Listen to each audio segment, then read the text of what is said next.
세상을 바꾸는 기업가 정신, 체인지메이커의 여정을 떠날 준비 되셨나요? P-1 모듈, 주변 탐색하기에 드디어 필수 모듈이 나왔습니다.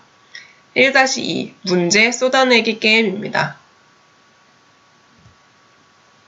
이번 활동에서는 해결하고자 하는 문제 또는 이슈를 스스로 발견해 보는 겁니다.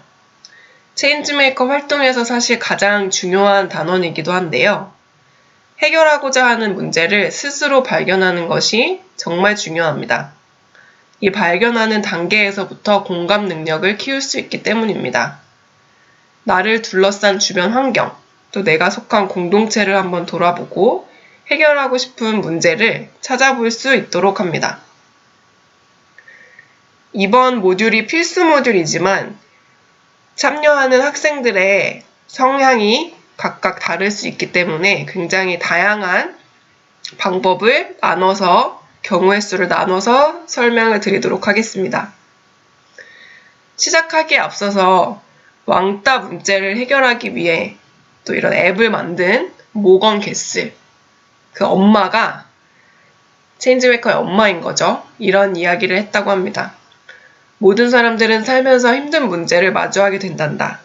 그럴 때 우리에게는 선택권이 있어. 그냥 무시하고 다른 사람을 탓할지 아니면 그 문제를 해결할지. 이 체인지메이커 활동의 문제 발견 단계를 거치면서 정말 우리가 무시하거나 또 그냥 넘어가는 것이 아니라 한번 직접 이 문제 해결자로 나서보는 선택을 할 수 있도록 지도해 주시면 좋을 것 같습니다. 그래서 이번 문제 찾기는 누군가가 해결해줬으면 하는 주변의 문제, 혹은 다른 사람이 문제라고 하니까 문제인가 보다 라는 게 아니라 비록 거기서 시작을 했을지라도 내가 정말 공감하게 되는 우리 혹은 내 주변의 문제, 공감에 기반한 문제를 찾아보는 게 가장 중요합니다. 그래서 여기 위에 상단에 제가 경우의 수를 다 나눠 놨는데요. 1-1 탐험하기 1-1은 해결하고 싶은 문제가 분명히 있을 경우, 정말 이슈가 분명히 있어서 아예 팀을 만들어서 동아리로 신청하는 경우도 있습니다. 이럴 경우에는 해당 문제를 바로 문제 분석하기, 지금 이 필수 모듈을 뛰어넘어서 그 다음 단계로 바로 문제 분석, 원인 분석, 이해관계자 매핑, 공감 인터뷰 이런 단계로 넘어가셔도 됩니다. 제가 여기 영상으로 보여준 학생들이 이미 해결하고자 하는 문제를, 특정 주제를 잡아서 거기에 바로 액션을 들어가는 경우가 있을 수 있고요. 두 번째로는 해결하고 싶은 문제를 바로 떠올리지 못하는 경우입니다. 사실 이 경우가 가장 많은데요. 이럴 때 저희가 추천해드리는 방법 중에 하나는 관찰 일기를 쓰는 것입니다. 관찰 일기를 쓰는 또 자세한 방법은 공감하기 모듈 I-3을 참고해 주시면 좋겠습니다. 그래서 실제로 학교나 혹은 집, 아니면 도서관, 학원 이런 왔다 갔다 하는 이동 중에 포함해서 내가 정말 내 주변을 한번 관찰해 보는 것입니다. 요즘 다 스마트폰을 가지고 다니기 때문에 관찰일기를 사진 관찰일기로 한번 찍어보도록 할 수도 있고요. 혹은 페이스북이나 내가 이런 것들을 새로 한번 관찰했다 하는 것들은 스크린 캡처, 화면 캡처도 괜찮습니다. 실제로 예시로 든 이 친구는 반려동물 학대, 내가 최근에 SNS에서 내 친구가 이런 게시물을 공유해서 반려동물을 학대한 포스팅을 본 적이 있대요. 이것도 관찰일기로 충분히 쓰일 수 있는 거죠. 그래서 이 친구는 실제로 관련 뉴스나 영상 자료까지 찾아와서 문제를 발견하기 단계를 진행했었습니다.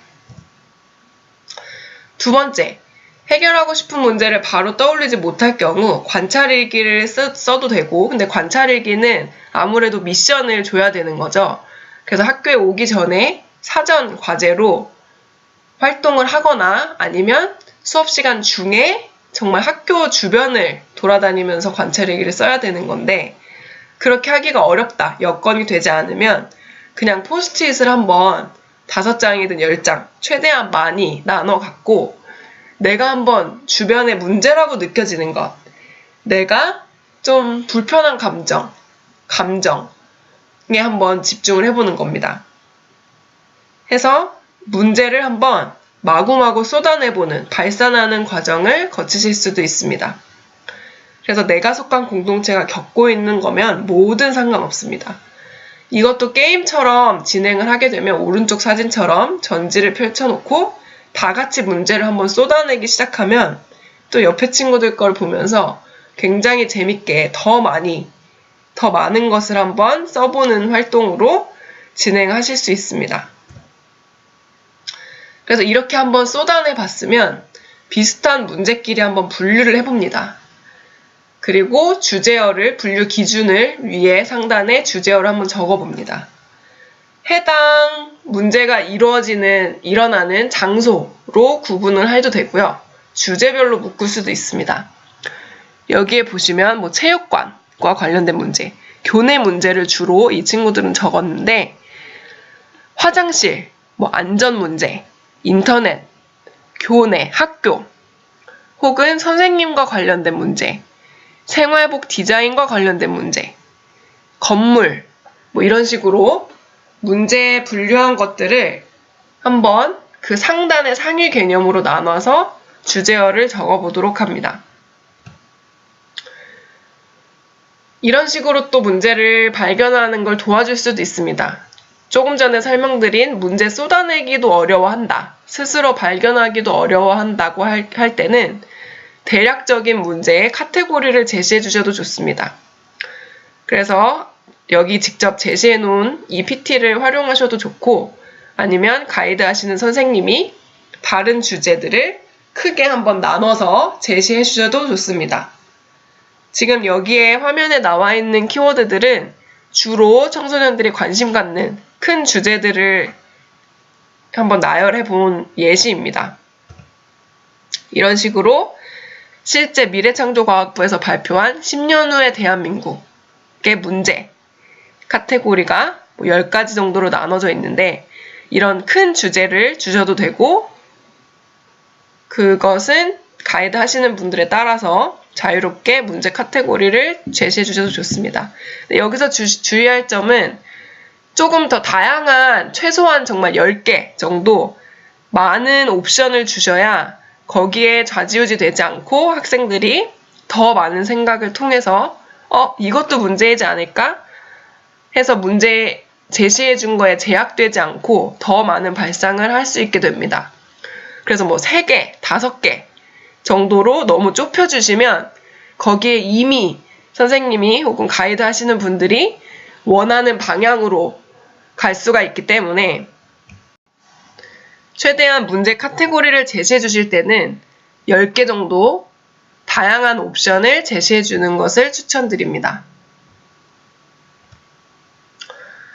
혹은 구체적인 문제 상황을 제시해줘서 여기에 관심 있는 친구들을 따로 모을 수도 있습니다. 여기서도 주의하셔야 될 것은 여기에 관심 있는 친구들이 모일 수 있도록 오픈된 그런 모집 방법을 취하시는 것입니다.